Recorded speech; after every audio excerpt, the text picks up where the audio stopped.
നമസ്കാരം, എല്ലാ പ്രേക്ഷകർക്കും സീ ടോക്കിൻ്റെ പുതിയൊരു എപ്പിസോഡിലേക്ക് സ്വാഗതം. അങ്ങനെ കൊടും ചൂടിന് ശേഷം അതിശക്തമായ മഴ തന്നെയാണ് നമുക്ക് ഇപ്പോൾ ലഭ്യമായിക്കൊണ്ടിരിക്കുന്നത്. വേനൽ മഴയും അതോടൊപ്പം തന്നെ കാലവർഷവും ഒരുമിച്ച് വരുന്ന ഒരു സാഹചര്യം തന്നെയാണ് നമുക്ക് മുന്നിലുള്ളത്. ഏവരും വളരെ പ്രതീക്ഷയോടുകൂടി തന്നെ കാത്തിരിക്കുകയാണ് ഈ ഉഷ്ണതരംഗത്തിന് വലിയ അറുതി വരുത്താൻ വേനൽ മഴ എത്തുമെന്നുള്ളത്. എന്നാൽ ഈ വേനൽക്കാലത്ത് നമ്മൾ ശ്രദ്ധിക്കേണ്ടതായിട്ടുള്ള ചില വസ്തുതകളുണ്ട്. അതിനെക്കുറിച്ച് വളരെ വിശദമായി തന്നെ നമ്മോട് വിവരിക്കുകയാണ് കേരള യൂണിവേഴ്സിറ്റി അസിസ്റ്റന്റ് പ്രൊഫസർ കൂടിയായിട്ടുള്ള ഡോക്ടർ പി വിജയകുമാർ. നമസ്കാരം സാർ. വേനൽ മഴ എന്ന് പറയുന്നതും കാലവർഷം എന്ന് പറയുന്നതും രണ്ടും രണ്ട് സ്വഭാവമുള്ള മഴകളാണ്. സാധാരണ ഇതിലെ കാലവർഷം എന്ന് പറയുന്നത് ഒരു കാറ്റ് കൊണ്ടുവരുന്ന, തെക്ക് പടിഞ്ഞാറൻ കാറ്റ് കൊണ്ടുവരുന്ന മഴയാണ് കാലവർഷം. സാധാരണ ജൂൺ 1-ാം തീയതിയോട് കൂടിയിട്ട് അത് നമ്മളുടെ കേരള തീരത്ത് എത്തിച്ചേരും. അത് ഒരു ഇന്റർ ഹെമിസ്ഫിറിക്, അതായത് ഗോളാന്തര അർദ്ധഗോളാന്തര സ്വഭാവമുള്ള ഒരു വലിയ കാറ്റിന്റെ പ്രവാഹത്തിന്റെ ഭാഗമായിട്ട് ലഭിക്കുന്ന മഴയാണ് നമ്മൾ ജൂൺ മാസത്തിൽ ലഭിക്കുന്ന. ജൂൺ മാസത്തിൽ ആരംഭിച്ച് കേരളത്തിലെ ജൂൺ, ജൂലൈ, ഓഗസ്റ്റ്, സെപ്റ്റംബർ 4 മാസം നീണ്ടു നിൽക്കുന്ന ഒരു കാറ്റ് കൊണ്ടുവരുന്ന മഴയെ, അത് അറബിക്കടലിൽ നിന്ന്, ചൂടുപിടിച്ച അറബിക്കടലിൽ നിന്ന് രൂപപ്പെടുന്ന വായു, അതിനകത്തുനിന്നുള്ള ഈർപ്പം, അത് വഹിച്ചുകൊണ്ടുള്ള ആ കാറ്റ് കേരളത്തിലേക്ക് വരുന്നതാണ് കാലവർഷം എന്ന് പറയുന്നത്. അതാണ് നമ്മുടെ മെയിൻ. അതായത് ഒരു ഇന്ത്യ മൊത്തമായിട്ട് കൺസിഡർ ചെയ്യുകയാണെങ്കിൽ ഇന്ത്യയുടെ ഒരു 85%, 85% മഴ എന്ന് പറയുന്നത് കാലവർഷത്തിലാണ് നമുക്ക് ലഭിക്കുന്നത്. ബാക്കിയുള്ള കുറച്ച് മഴ നമുക്ക് കേരളത്തിൽ പ്രത്യേകിച്ച് പ്രീ മൺസൂൺ, പോസ്റ്റ് മൺസൂൺ എന്ന് പറഞ്ഞ 2 സീസൺ മഴക്കാലങ്ങൾ കൂടിയുണ്ട്. പ്രീ മൺസൂൺ എന്ന് പറയുന്നത് മാർച്ച്, ഏപ്രിൽ, മെയ് മാസങ്ങൾ. പോസ്റ്റ് മൺസൂൺ എന്ന് പറയുന്നത് ഒക്ടോബർ, നവംബർ, ഡിസംബർ. ഈ 2 സമയത്തും നമുക്ക് കേരളത്തിൽ മഴ കിട്ടും. കേരളത്തിൽ മഴ കിട്ടാത്ത സമയം എന്ന് പറയുന്നത് ഡിസംബറും ജാനുവരിയും മാത്രം, അല്ലെങ്കിൽ ഫെബ്രുവരി, അങ്ങനെ ഒരു 2-3 മാസങ്ങൾ മാത്രമാണ് മഴ കുറച്ച് കുറയുക. ബാക്കിയുള്ള സമയത്തെല്ലാം കേരളത്തിൽ മഴ കിട്ടും. ഈ മഴയുടെ സ്വഭാവം കാറ്റ് കൊണ്ടുവരുന്നതല്ല, അത് അതാത് പ്രദേശത്ത് ചൂട് പിടിക്കുന്നത് കൊണ്ട്. പ്രത്യേകിച്ച് നമുക്കറിയാം, ഈ സൂര്യന്റെ ട്രാൻസിഷൻ നടക്കുന്ന സമയത്ത് എന്ന് പറഞ്ഞാൽ ഒന്ന് വിഷു സമയത്ത്, ഏപ്രിൽ സമയത്ത്, പിന്നെ ഒക്ടോബർ, നവംബർ, ആ സമയത്താണ് ഈ കേരളത്തിന്റെ മുകളിലൂടെ ഈ പറയുന്ന കന്നിമാസം, കേരളത്തിന്റെ മുകളിലൂടെ സൂര്യൻ പാസ് ചെയ്ത് പോകുന്ന 2 സമയം. അപ്പൊ ഈ 2 സമയത്തും ഈ കേരളത്തിലെ ലാൻഡ് ഏരിയ ഭയങ്കരമായിട്ട് ചൂട് പിടിക്കുന്നതിന്റെ ഭാഗമായിട്ട് അതില് ഉണ്ടാവുന്ന കൺവെക്റ്റീവ് ക്ലൗഡ്സ് എന്ന് പറയും. അതായത് മുകളിലോട്ട് വളരുന്ന മേഘങ്ങൾ ഒരു സ്ഥലത്ത് വായു ചൂട് പിടിക്കുകയും ആ പ്രദേശത്ത് ധാരാളം ഈർപ്പം ഉണ്ടാവുകയും ചെയ്യുകയാണെങ്കിൽ ആ വായു മുകളിലേക്ക്, മർദ്ദം കുറഞ്ഞ് മുകളിലേക്ക് ഉയരും. അപ്പൊ മുകളിലേക്ക് ഉയരുന്ന സമയത്ത് എന്താ വെച്ചാൽ മുകളിലെ താപനില, അന്തരീക്ഷത്തിൽ മുകളിലേക്ക് പോകുമ്പോൾ അവിടെ താപനില വളരെ കുറവാണ്. അത്തരം സാഹചര്യങ്ങളിൽ ആ താപനില കുറവായ സ്ഥലത്ത് ഈ ഈർപ്പം എന്താ പറയാ, ഘനീഭവിക്കുകയും അത് മഴയോ ഐസോ ഒക്കെ ആയിട്ട് മാറുകയും ചെയ്യും. അപ്പൊ അതാണ് നമുക്ക് ഈ പ്രീ മൺസൂൺ, പോസ്റ്റ് മൺസൂൺ സമയത്ത് ലഭിക്കുന്നത് കൺവെക്റ്റീവ് ടൈപ്പ് ഓഫ് റെയിൻ ആണ്. അതുകൊണ്ട് അതിന്റെ കൂടെ ഇടിമിന്നൽ ഉണ്ടാവും, അതിന്റെ കൂടെ ചിലപ്പോ ഈ ആലിപ്പഴം വീഴും. അത്തരം മഴകളെല്ലാം ലഭിക്കുന്നത് ഒക്ടോബർ, നവംബർ, ഡിസംബർ, അല്ലെങ്കിൽ മാർച്ച്, ഏപ്രിൽ, മെയ് മാസങ്ങളിലാണ്.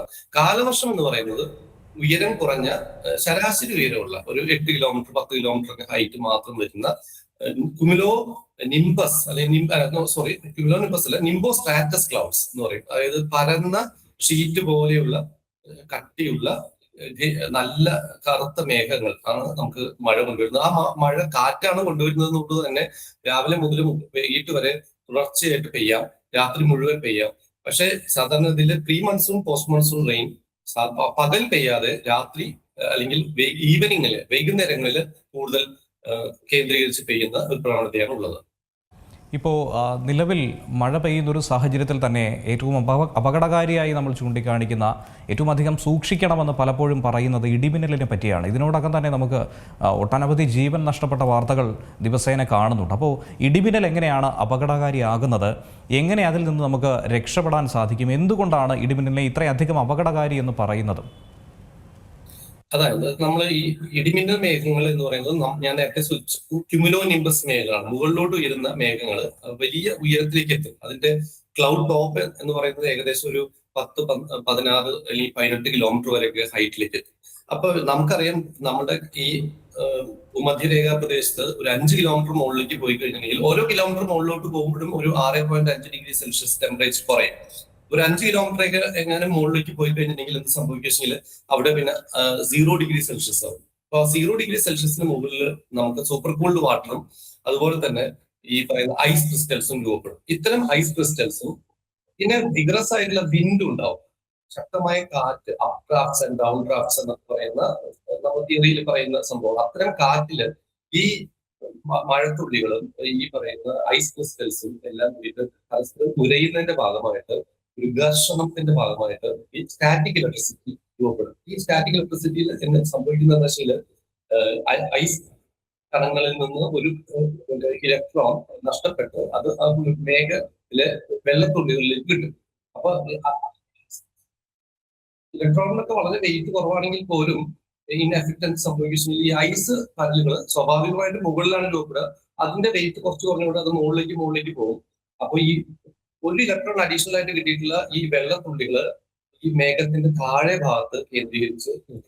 അപ്പൊ എന്തുണ്ടാവും, ഇലക്ട്രോസ്റ്റാറ്റിക് ഫോഴ്സ് ഉണ്ടാവും, ഇലക്ട്രിസിറ്റി, സ്റ്റാറ്റിക് ഇലക്ട്രിസിറ്റി ഡെവലപ്പ് ചെയ്യും.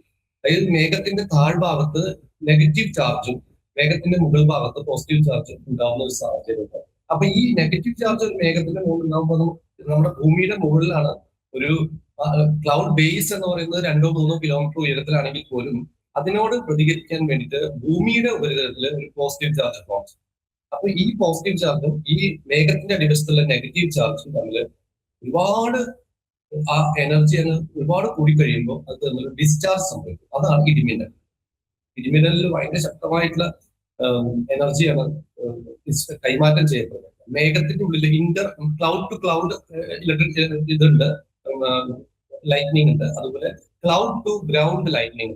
ക്ലൗഡ് ടു ഗ്രൗണ്ട് ലൈറ്റ്നിങ് ആണ് നമുക്ക് അപകടം സൃഷ്ടിക്കുന്നത്. അപ്പോൾ എപ്പോഴും ഈ ഡിസ്ചാർജ് സംഭവിക്കുന്നത് ഭൂമിയുടെ ഏറ്റവും ഉയരമുള്ള ഭാഗത്ത് കേന്ദ്രീകരിച്ചായിരിക്കും. ഏറ്റവും ഉയരമുള്ള ഒരു പോയിന്റിലേക്കായിരിക്കും ഈ ഇലക്ട്രിക് ചാർജ് ഡിസ്ചാർജ് ചെയ്യുക.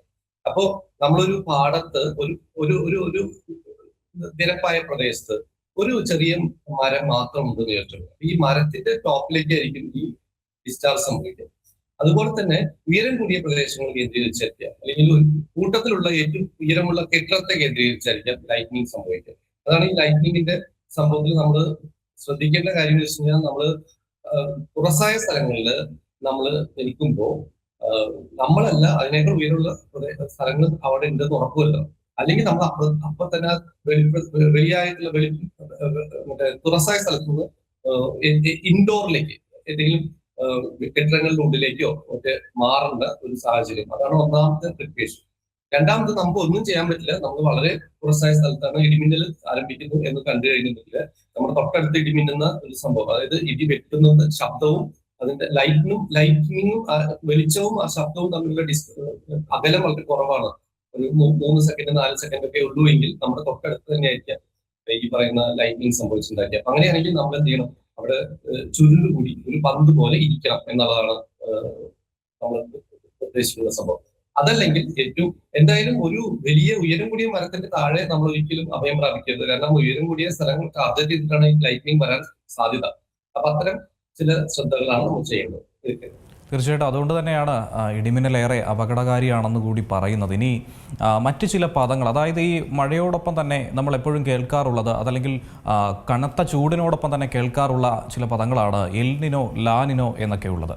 അപ്പോൾ യഥാർത്ഥത്തിൽ എന്താണ് എൽനിനോ, എന്താണ് ലാനിനോ, ലളിതമായി പറയുകയാണെങ്കിൽ? എൽനിനോ എന്ന് പറഞ്ഞു കഴിഞ്ഞിട്ടുണ്ടെങ്കിൽ ശാന്തസമുദ്രത്തിന്റെ മധ്യഭാഗം, ഭൂമധ്യരേഖയോട് ചേർന്നിട്ടുള്ള ശാന്തസമുദ്രത്തിന്റെ മധ്യഭാഗമോ അതിന്റെ കിഴക്കൻ പ്രദേശങ്ങളോ ചൂട് പിടിക്കുന്നതിനെയാണ് എൽനിനോ എന്ന് പറയുന്നത്. അത് ഒരു കാറ്റിന്റെ ശക്തി അനുസരിച്ച് നല്ല വെള്ളത്തിന്റെ ചൂട് നിയന്ത്രിക്കപ്പെടുന്നത്. ഭൂമധ്യരേഖ പ്രദേശമാണ്, ധാരാളം സൂര്യപ്രകാശം കിട്ടുന്ന പ്രദേശമാണ്. അപ്പൊ കാറ്റ് ഈ പറയുന്ന വീശുമ്പോൾ അതിന്റെ അടിസ്ഥാനത്തിൽ ഈ വെള്ളം ഇവോപ്പറേറ്റ് ചെയ്യും. അപ്പൊ ഇവോപ്പറേറ്റ് ചെയ്യുന്നതിന്റെ ഭാഗമായിട്ട് ഒരു ഇവോപ്പറേറ്റീവ് കൂളിംഗ് എന്ന് പറയും. ബാഷ്പീകരിച്ച് പോകുന്നതിന്റെ ഭാഗമായിട്ട് കൂളിംഗ് ഉണ്ട്. ആ കൂളിംഗ് കുറയുമ്പോൾ സ്വാഭാവികമായിട്ടും ഈ ചൂട് മുഴുവൻ ആകിരണം ചെയ്ത് സമുദ്രഭാഗം ചൂട് പിടിക്കും. അപ്പൊ എൽനിനോ കൊണ്ടുവരുന്നത് സത്യത്തിൽ ഈ അന്തരീക്ഷമാണ്. പക്ഷെ ഈ എൽനിനോ വന്നു കഴിഞ്ഞാൽ അത് ബാധിക്കുന്നതും ഈ അന്തരീക്ഷത്തെയാണ്. അന്തരീക്ഷത്തെ ബാധിക്കുക മീൻസ് നമ്മുടെ വായുമണ്ഡലം എന്ന് പറയുമ്പോൾ നമ്മുടെ വെതർ എല്ലാം അതിനകത്താണ് സംഭവിക്കുന്നത്.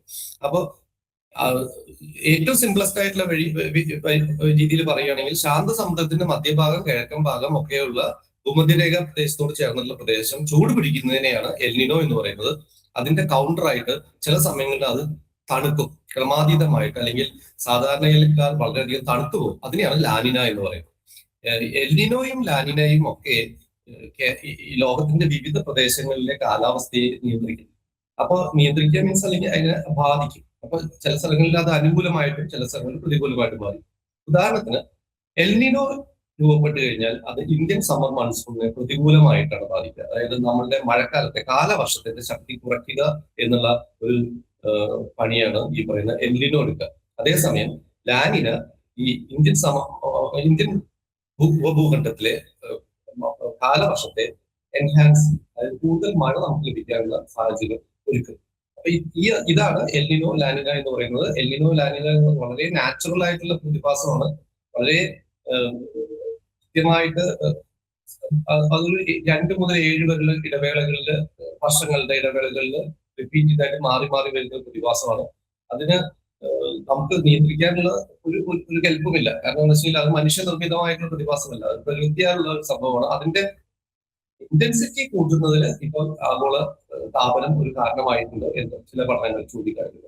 എല്ലിനോ ലാനിനോ എന്നൊക്കെ പറയുമ്പോൾ അതോടൊപ്പം തന്നെ മലയാളത്തിൽ ചില പദങ്ങൾ, ന്യൂനമർദ്ദം, ചക്രവാത ചുഴി, ഇങ്ങനെയൊക്കെ ഉള്ളത് നമ്മൾ കേൾക്കാറുണ്ട്. ബംഗാൾ ഉൾക്കടലിന് മുകളിൽ ന്യൂനമർദ്ദം രൂപപ്പെട്ടു, അത് ചക്രവാത ചുഴിയായി മാറുന്ന സാഹചര്യം ഉണ്ടാകുന്നു. ഇങ്ങനെയൊക്കെയുള്ള വാർത്തകൾ കേൾക്കുമ്പോഴും ഈ ന്യൂനമർദ്ദത്തെക്കുറിച്ചും ചക്രവാത ചുഴിയെക്കുറിച്ചും ഒക്കെ ആശങ്കകളുണ്ട്. ഈ പേരൊക്കെ കേൾക്കുമ്പോൾ ഭയപ്പെടുന്ന ഒരു സാഹചര്യം സാധാരണ ജനങ്ങൾക്ക് ഉണ്ടാകുന്നുണ്ട്. ശരിക്കും എന്താണ് ഈ ന്യൂനമർദ്ദവും ചക്രവാത ചുഴിയും? ന്യൂനമർദ്ദം എന്ന് പറയുമ്പോൾ ഒരു പ്രദേശത്ത് ചൂട് കൂടുന്നതിന്റെ ഭാഗമായിട്ട്, പ്രത്യേകിച്ച് അത് സമുദ്രഭാഗത്തായിരിക്കും, ചൂട് കൂടുന്നതിന്റെ ഭാഗമായിട്ട് ആ പ്രദേശത്ത് വായു, ഞാൻ നേരത്തെ പറഞ്ഞു, വായുവിന് ചൂട് കൂടുകയും അത് അതിനകത്ത് ധാരാളം ഈർപ്പം ഉണ്ടാവുകയും ചെയ്യണമെങ്കിൽ അതിന്റെ ഭാരം കുറയും. ഭാരം കുറഞ്ഞു കഴിഞ്ഞിട്ടുണ്ടെങ്കിൽ നമ്മൾ ഒരു പ്ലാസ്റ്റിക് വെള്ളത്തിലിട്ട് കഴിഞ്ഞാൽ എങ്ങനെ മുകളിലേക്ക് പൊന്തി പോകുമോ അതുപോലെ തന്നെ ഈ പറയുന്ന ഈ ഭാരം കുറഞ്ഞ ധാരാളം ഈർപ്പമുള്ള വായു മുകളിലോട്ട് ഉയരും. ആ മുകളിലോട്ട് ഉയരുന്നതിന്റെ ഭാഗമായിട്ട് അപ്പൊ അവിടെ ഒരു വാക്വം അല്ലെങ്കിൽ അവിടെ ഒരു ശൂന്യത സൃഷ്ടിക്കപ്പെടുന്നതിനെ കോമ്പൻസേറ്റ് ചെയ്യാൻ വേണ്ടി ചുറ്റുഭാഗത്തുള്ള വായു അതിലേക്ക് പ്രവഹിക്കും. ആ പ്രവാഹം ഒരു എതിർ ഘടികാര ദിശയിൽ രൂപപ്പെടുന്ന സമയത്താണെങ്കിൽ നമ്മൾ ഉത്തരാർദ്ധഗോളത്തിൽ അതിനെ ഒരു സൈക്ലോൺ എന്ന് പറയും. ആ പ്രവാഹം ആരംഭിക്കുന്നത്, ശക്തി പ്രാപിക്കുമ്പോഴാണ് നമ്മൾ സൈക്ലോൺ എന്നുള്ള പേര് വിളിക്കുക. അത് ആ പ്രവാഹം ആരംഭിക്കാൻ തുടങ്ങുമ്പോൾ അവിടെ ഒരു ചെറിയൊരു കാറ്റിന്റെ ഒരു കറക്കം രൂപപ്പെടും. ഈ കറക്കം പിന്നീട് കുറച്ചുകൂടി ശക്തി പ്രാപിക്കുകയും ഈ ന്യൂനമർദ്ദമുള്ള പ്രദേശവും അതിന്റെ ചുറ്റുഭാഗമുള്ള പ്രദേശവും തമ്മിൽ മർദ്ദ വ്യത്യാസം രൂപപ്പെടുകയും ചെയ്യുമ്പോഴാണ് നമ്മൾ അതിനെ ന്യൂനമർദ്ദം എന്ന് വിളിക്കുന്നത്. അവിടെ ന്യൂനമർദ്ദമാണെന്ന് വെച്ച് കഴിഞ്ഞാൽ അവിടെ കാറ്റ് മുകളിലോട്ട് ഉയർന്നുകൊണ്ടിരിക്കുകയാണ്. അവിടെ മുഴുവൻ മേഘ രൂപീകരണത്തിന് സാധ്യതയുണ്ട്, അവിടെ മുഴുവൻ മഴയ്ക്ക് സാധ്യതയുണ്ട് എന്നാണ് ഉദ്ദേശിക്കുന്നത്. ചക്രവാത ചുഴി എന്ന് പറയുന്നത് ഒരു ന്യൂനമർദ്ദത്തിന്റെ, അത് ന്യൂനമർദ്ദം സാധാരണ നമ്മളൊരു വട്ടനെയാണ് നമ്മൾ വരയ്ക്കുന്നതെങ്കിൽ ചക്രവാത ചുഴി എന്ന് പറയുന്നത് ട്രഫ് എന്ന് പറയുന്നത് ഇലോങ്ങേറ്റഡ് ആയിട്ടുള്ള നീളനെയുള്ള ഒരു ന്യൂനമർദ്ദ മേഖല.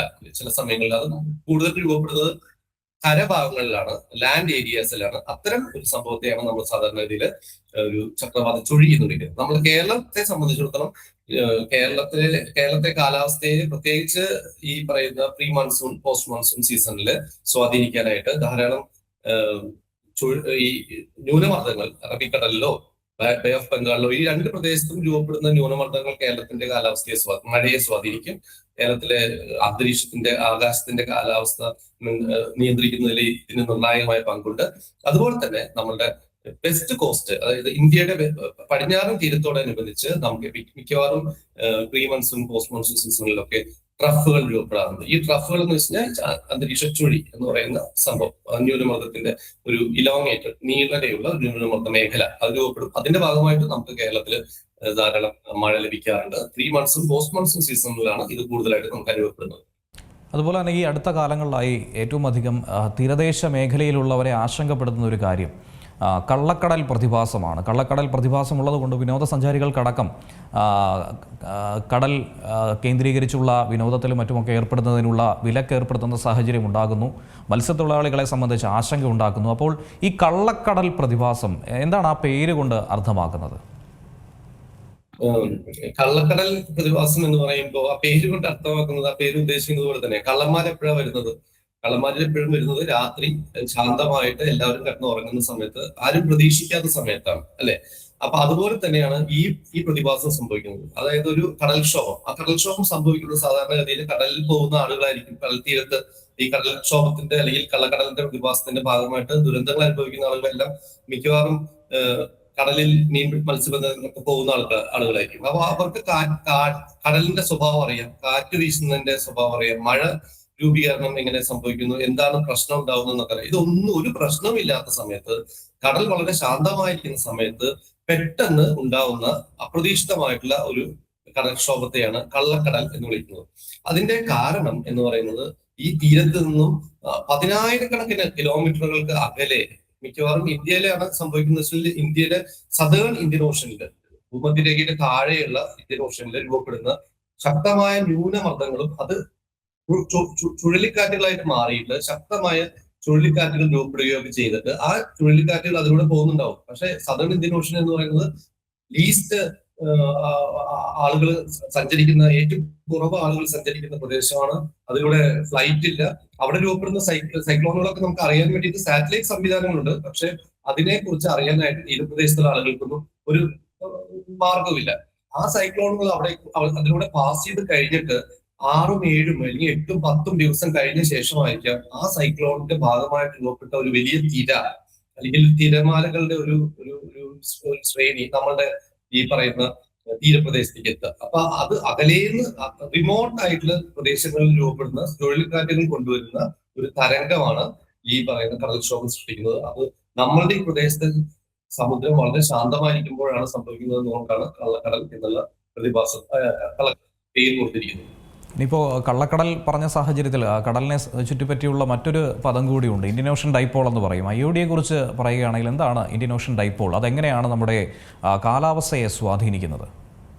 ഇന്ത്യൻ ഓഷൻ ഡൈപോൾ എന്ന് പറയുന്നത് നമ്മൾ എൽനിനോ എന്ന് നേരത്തെ പറഞ്ഞതിന്, അതിന്റെ എൽനിനോ എന്ന് പറയുന്നത് ശാന്തസമുദ്രത്തിലാണ്, പസഫിക് ഓഷനിലാണ് സംഭവിക്കുന്നതെങ്കിൽ അതിന്റെ ഒരു കൗണ്ടർ പാർട്ട് ഇന്ത്യൻ മഹാസമുദ്രത്തിൽ, ഉത്തര ഇന്ത്യൻ മഹാസമുദ്രത്തിൽ സംഭവിക്കുന്നതിനെയാണ് നമ്മൾ ഇന്ത്യൻ ഓഷൻ ഡൈപോൾ എന്ന് വിളിക്കുന്നത്. ഇന്ത്യൻ ഓഷനിൽ നമുക്കറിയാം, ഉത്തര ഇന്ത്യൻ ഓഷൻ നമ്മൾ അറബിക്കടൽ എന്നും ബേ ഓഫ് ബംഗാൾ എന്നും പറയുന്നുണ്ട്. ഈ ഭൂമധ്യരേഖയോട് ചേർന്നിട്ടുള്ള ഈ ഇന്ത്യൻ ഓഷനിലും ചില സമയങ്ങളിൽ അതിന്റെ പടിഞ്ഞാറൻ ഭാഗവും അതിന്റെ കിഴക്കൻ ഭാഗവും തമ്മിൽ ഒരു ഈ ടെമ്പറേച്ചറിൽ അല്ലെങ്കിൽ എന്താ പറയുക താപനിലയിൽ വ്യതിയാനം സംഭവിക്കും. അപ്പൊ ഈ കിഴക്കൻ പ്രദേശത്തെ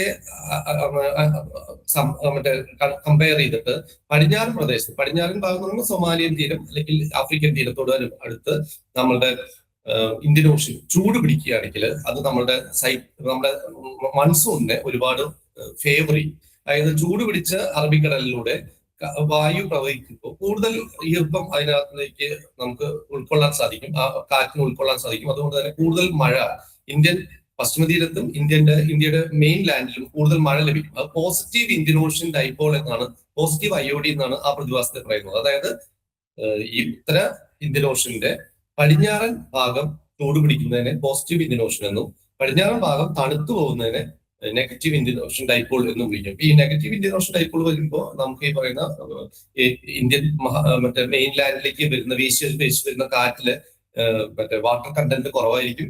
അതുകൊണ്ട് നമുക്ക് മഴ കുറയും. അതേസമയം പോസിറ്റീവ് ഇന്ത്യൻ ഓഷൻ വരുവാണെങ്കിൽ നമുക്ക് കൂടുതൽ മഴ ലഭിക്കാനുള്ള സാധ്യതയുണ്ട്. ഈ ഒരു കൗതുകകരമായിട്ടൊരു കാര്യം എന്ന് വെച്ച് കഴിഞ്ഞാൽ ഈ വർഷം നമുക്ക് സംഭവിക്കാൻ പോകുന്ന ഒരു എൽനിനോ പ്രതിഭാസവും ഒരു ഇന്ത്യൻ ഓഷൻ ഡൈപോൾ പ്രതിഭാസവും ഒരുമിച്ച് വരാനുള്ള സാധ്യതയാണ് ശാസ്ത്രജ്ഞന്മാർ കണക്കുകൂട്ടുന്നത്. അങ്ങനെ സംഭവിച്ചാൽ എന്ത് സംഭവിക്കുന്നു വെച്ചാൽ എൽനിനോ ഇന്ത്യയിലെ മഴ കുറയ്ക്കും, പോസിറ്റീവ് IOD ഇന്ത്യയിലെ മഴ കൂട്ടും. അപ്പൊ ഇവര് തമ്മിലൊരു ടഗ് ഓഫ് വാർ ആണ് സംഭവിക്കാൻ പോകുന്നത്. എൽനിനോ എങ്ങനെയാണോ ഇന്ത്യയിലെ മഴ കുറയ്ക്കാൻ പോകുന്നത് അതിനെ കൗണ്ടർ ചെയ്യാൻ വേണ്ടിയിട്ട്, അതിനെ ആ ഒരു മഴ കുറവിനെ കോമ്പൻസേറ്റ് ചെയ്യാൻ വേണ്ടിയിട്ട് ഈ IOD, പോസിറ്റീവ് IOD പ്രതിഭാസത്തിന് സാധിക്കുമോ എന്നുള്ളതാണ് ശാസ്ത്രലോകം ഉറ്റുനോക്കുന്നത്. ായിരുന്നാലും വേറെ ആശങ്കപ്പെടുത്തുന്ന ഒരു വാർത്തയാണ് മേഘവിസ്ഫോടനത്തെക്കുറിച്ചുള്ള ചില സൂചനകൾ. കഴിഞ്ഞ വർഷം കൊച്ചിയിലടക്കം ഇതേ സംബന്ധിച്ചുള്ള വാർത്തകൾ പുറത്തു വന്നിരുന്നു. കുറഞ്ഞ സമയത്തിനുള്ളിൽ അതിഭീകരമായ മഴ ഒരു മേഖലയെ കേന്ദ്രീകരിച്ച് പെയ്യുന്നു എന്നുള്ളതാണ് അതിനെപ്പറ്റി ജനങ്ങൾക്കറിയാവുന്നത്. യഥാർത്ഥത്തിൽ മേഘവിസ്ഫോടനം എന്നത് എന്താണ്? മേഘങ്ങൾ പൊട്ടിത്തെറിക്കുന്നു എന്നാണോ അതിലൂടെ മനസ്സിലാക്കേണ്ടത്? ഒരു കാരണവശാലും മേഘങ്ങൾ പൊട്ടിത്തെറിക്കുന്ന പ്രതിഭാസമില്ല. നമ്മൾ വിചാരിക്കുന്ന പോലെ മേഘങ്ങളിൽ ഒരു ചൂടുമില്ല. നമ്മൾ അവിടെ ചെന്ന് കഴിഞ്ഞെങ്കിൽ മേഘങ്ങൾ ഭയങ്കര തണുത്തിരിക്കുകയാണ്. അതിനകത്ത് അത് ചൂടാക്കാൻ വേണ്ടിയിട്ട് ഉള്ള ഒരു ലൈറ്റൻ ഹീറ്റ് എന്ന് പറയുന്ന സംഭവം റിലീസ് ചെയ്യുന്ന സംഭവമുണ്ട്. പക്ഷെ എങ്കിൽ പോലും അവിടെയൊക്കെ സീറോ ഡിഗ്രി സെൽഷ്യസിലേക്ക് താഴെയുള്ള താപനിലയാണ്. ഇത് പൊട്ടിത്തെറിക്കുന്ന സംഭവമല്ല. കൂടുതൽ മഴമേഘങ്ങൾ ഒരു സ്ഥലത്ത് രൂപപ്പെട്ട് അത് കേന്ദ്രീകരിക്കുന്ന ഒരു സാഹചര്യം പലപ്പോഴും ഉണ്ടാവാറുണ്ട്. അങ്ങനെ ഉണ്ടാവുകയാണെങ്കിൽ അവിടെ നിന്ന് പെയ്യുന്ന മഴയ്ക്ക് ശക്തി കൂടുതലായിരിക്കും. അപ്പൊ ഒരു മണിക്കൂറിനകത്ത് 10 സെന്റിമീറ്റർ മഴ ലഭിച്ചു കഴിഞ്ഞിട്ടുണ്ടെങ്കിൽ അതിനെ നമ്മൾ സാങ്കേതികമായിട്ട് നമ്മൾ ഇന്ത്യ മീറ്ററോളജി, കേന്ദ്ര കാലാവസ്ഥാ വകുപ്പിന്റെ നിർവചന പ്രകാരം ഒരു മണിക്കൂറിൽ 10 സെന്റിമീറ്റർ മഴ പെയ്താൽ അതിനെ നമ്മൾ മേഘവിസ്ഫോടനം എന്ന് വിളിക്കും. പക്ഷേ കേരളത്തില് അങ്ങനെ മേഘവിസ്ഫോടനങ്ങൾ അപൂർവമായിട്ടാണ് സംഭവിക്കാറുള്ളത്. അത് കൂടുതലും സംഭവിക്കുന്നത് ഈ പറയുന്ന സദേൺ ഹിമാലയൻ റീംസിലാണ്. അതിനകത്ത് ആ ഹിമാലയത്തെ ദക്ഷിണ താഴ്വാരങ്ങളിലാണ് കൂടുതലായിട്ട് ഇത്തരം ഈ മേഘവിസ്ഫോടനങ്ങൾ ഉണ്ടാവുന്നത്. പക്ഷെ കേരളത്തില് റെക്കോർഡ് ചെയ്ത ഒരു മേഘവിസ്ഫോടനം കഴിഞ്ഞ 2 വർഷത്തിന് മുമ്പ് കൊച്ചി യൂണിവേഴ്സിറ്റി മറ്റേ റഡാർ സെന്ററിൽ രേഖപ്പെടുത്തപ്പെട്ടു. അങ്ങനെയുള്ള ഒരു സാഹചര്യമുണ്ട്. കേരളത്തിൽ എപ്പോഴും ശക്തമായ മഴയ്ക്കുള്ള സാധ്യത നിലനിൽക്കുന്നുണ്ടെങ്കിൽ പോലും മേഘവിസ്ഫോടനം എന്നുള്ള മഴ നമുക്ക് പരിചിതമല്ലായിരുന്നു എന്നുള്ളതാണ് സത്യം. 2019 നമുക്ക് അങ്ങനത്തെ ഒരു മഴ ആദ്യമായിട്ട്, അതായത് ഒരു ലഘു മേഘവിസ്ഫോടനം എന്ന് ശാസ്ത്രീയമായി വിളിക്കാവുന്ന തരത്തിലുള്ള ഒരു മഴ രൂപപ്പെട്ടത്. അതായത് ഒരു 2 മണിക്കൂറിനകത്ത് 5 സെന്റിമീറ്റർ മഴ പെയ്താലും അതിന് കേരളത്തെ പോലെ ഭൂപ്രകൃതി വളരെ നമുക്കറിയാം, നമ്മുടെ ഈ കീഴ്ക്കാന്തൂക്കായിട്ടുള്ള ഭൂമിയാണ്. പശ്ചിമ ഭാഗത്ത്, കിഴക്കൻ ഭാഗത്ത് ഭയങ്കര മലയോരങ്ങളും പശ്ചിമ ഭാഗത്ത് തീരപ്രദേശം, അത് തമ്മിലുള്ള ഒരു ഗ്രേഡിയന്റ്. അപ്പൊ നമ്മുടെ നദികളെല്ലാം കുത്തി ഒഴുകുന്ന നദികളാണ് നമ്മളുടെ പ്രദേശങ്ങളെല്ലാം. നമ്മൾ യാത്ര ചെയ്യുമ്പോൾ നമുക്കറിയാം, സമതല പ്രദേശങ്ങളിലൂടെയല്ല. നമ്മൾ തമിഴ്നാട്ടിലോ മറ്റേ ആന്ധ്രാപ്രദേശിലൊക്കെ പോയി കഴിഞ്ഞാൽ കൂടുതൽ സമതല പ്രദേശങ്ങളാണ്. കേരളത്തിലെ മിക്കവാറും എല്ലായിടത്തും ഈ പറയുന്ന ഒരു ഉയർന്നും താഴ്ന്നും കിടക്കുന്ന പ്രദേശമായതുകൊണ്ട് ഈ പറയുന്ന 2 മണിക്കൂറിൽ പെയ്യുന്ന 5 സെന്റിമീറ്റർ മഴയ്ക്ക് ഈ ഹിമാലയൻ താഴ്വരകളിൽ പെയ്യുന്ന 1 മണിക്കൂറിലുള്ള 10 സെന്റിമീറ്റർ മഴയോളം തന്നെ പ്രശ്നങ്ങൾ സൃഷ്ടിക്കാൻ സാധിക്കും എന്നുള്ളതുകൊണ്ടാണ് ഈ 2019 മുതൽ നമ്മൾ കാണുന്ന പല പ്രദേശങ്ങളിലും ഈ മേഘവിസ്ഫോടനം, ലഘു മേഘവിസ്ഫോടനം ഒക്കെ സംഭവിക്കുന്നു എന്ന് നമ്മൾ പറയുന്നത്. ആ മഴ പെട്ടെന്ന് പൊടുന്നനെ എത്ര സമയത്തിനുള്ളിൽ കേന്ദ്രീകരിച്ച് പെയ്യുന്നു എന്നുള്ള പേരിലാണ് നമ്മൾ നാമകരണം ചെയ്തിരിക്കുന്നത്. വളരെ പെട്ടെന്ന് പെയ്യുന്ന ശക്തമായ മഴയെയാണ് മേഘവിസ്ഫോടനം എന്നുള്ള പേര് കൊണ്ട് ഉദ്ദേശിക്കുന്നത്.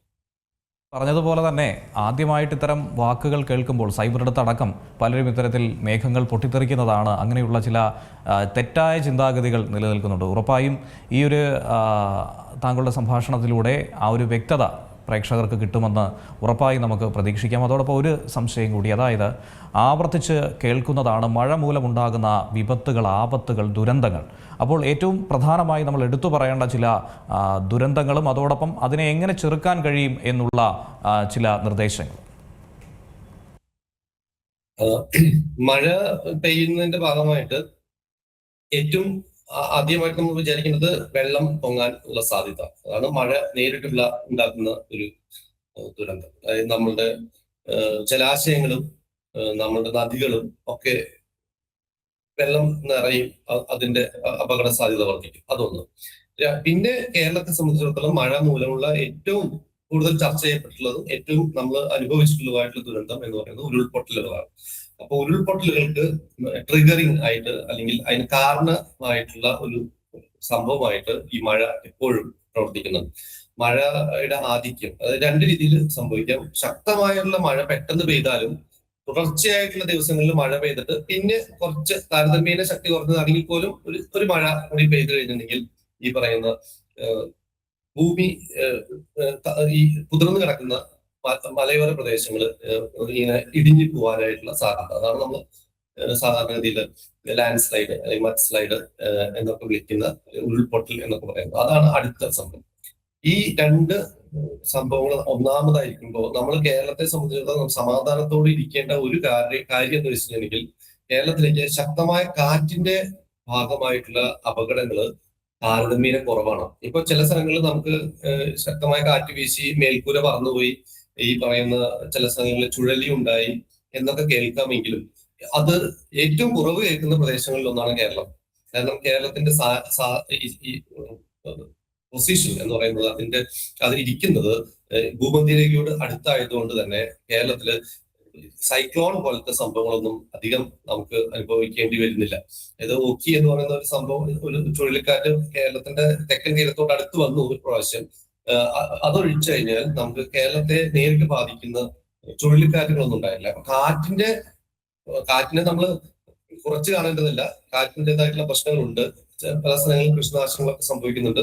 പക്ഷെ ഏറ്റവും കുറവ് കാറ്റ് മൂലമുള്ള ശല്യമുള്ള പ്രദേശമാണ് കേരളം. മറ്റ് ഉത്തരേന്ത്യൻ സംസ്ഥാനങ്ങളോ അല്ലെങ്കിൽ കിഴക്ക് വെസ്റ്റ് ബംഗാളില് നമ്മള് തമിഴ്നാട്, ആന്ധ്ര, ഒറീസ അത്തരം പ്രദേശങ്ങളിലൊക്കെ ശക്തമായ കാറ്റ് വീശിയിട്ടുള്ള കൊടുങ്കാറ്റുകളുടെ പ്രശ്നങ്ങൾ ഉണ്ടാവാറുണ്ട്. പക്ഷെ കേരളത്തെ സംബന്ധിച്ചിടത്തോളം അതിന്റെ പ്രഭാവം കുറച്ച് കുറവാണ്. പക്ഷെ കേരളത്തിൽ ഈ പറയുന്ന മഴയും അതോടനുബന്ധിച്ച് ഉണ്ടാവുന്ന ഇടിമിന്നൽ, അതുപോലെ അത് ഈ പ്രീ മൺസൂൺ പോസ്റ്റ് മൺസൂൺ സീസണില് ഇടിമിന്നൽ, മൺസൂൺ സീസണിലാണെങ്കിൽ മഴയോടനുബന്ധിച്ചുണ്ടാവുന്ന ഉരുൾപൊട്ടൽ, ഇതാണ് നമ്മളുടെ ഏറ്റവും കൂടുതൽ ബാധിക്കുന്ന ഘടകങ്ങൾ. പിന്നെ മനുഷ്യന്റെ പ്രവർത്തനം കൊണ്ട് ഇതിന്റെ ഒരു ആഘാതം കൂട്ടുന്ന ഒരു സാഹചര്യമുണ്ട്. നമ്മളുടെ ടൗൺ പ്ലാനിങ് പ്രോപ്പർ അല്ല, നമ്മളുടെ ഭൂവിനിയോഗ രീതി ശരിയല്ല. അതുകൊണ്ടൊക്കെ ഭാഗമായിട്ട് ഈ മഴ കൊണ്ടുവരുന്നതിന്റെ ദുരന്തം അല്ലെങ്കിൽ ദുരിതം കുറച്ചുകൂടി കൂടുതൽ ഇന്റൻസിറ്റിയിൽ നമ്മൾ അനുഭവിക്കേണ്ട ഒരു സാഹചര്യമുണ്ട്. തീർച്ചയായിട്ടും വളരെ വ്യക്തമാണ്. കാണുന്ന പ്രേക്ഷകർക്കും വളരെ വ്യക്തമായി ഇത് മനസ്സിലാകുമെന്ന് തന്നെ പ്രതീക്ഷിക്കുന്നു. രാജ്യത്തെ കനത്ത ചൂട് ഇത്രയും കാലം നമ്മൾ അനുഭവിച്ചു. അതിന് വലിയൊരു അളവിൽ തന്നെ ആശ്വാസമായി ഇനിയുള്ള വേനൽ മഴയും അതുപോലെ കാലവർഷവും ഉതകുമെന്ന് തന്നെ നമുക്ക് പ്രതീക്ഷിക്കാം. വളരെ നന്ദി ഡോക്ടർ പി വിജയകുമാർ. ഏറ്റവും പുതിയ വാർത്തകളും വിശേഷങ്ങളും വിരൽ തുമ്പിലറിയാൻ സീ മലയാളം ന്യൂസ് എല്ലാ ഡിജിറ്റൽ പ്ലാറ്റ്ഫോമുകളിലും ലഭ്യം.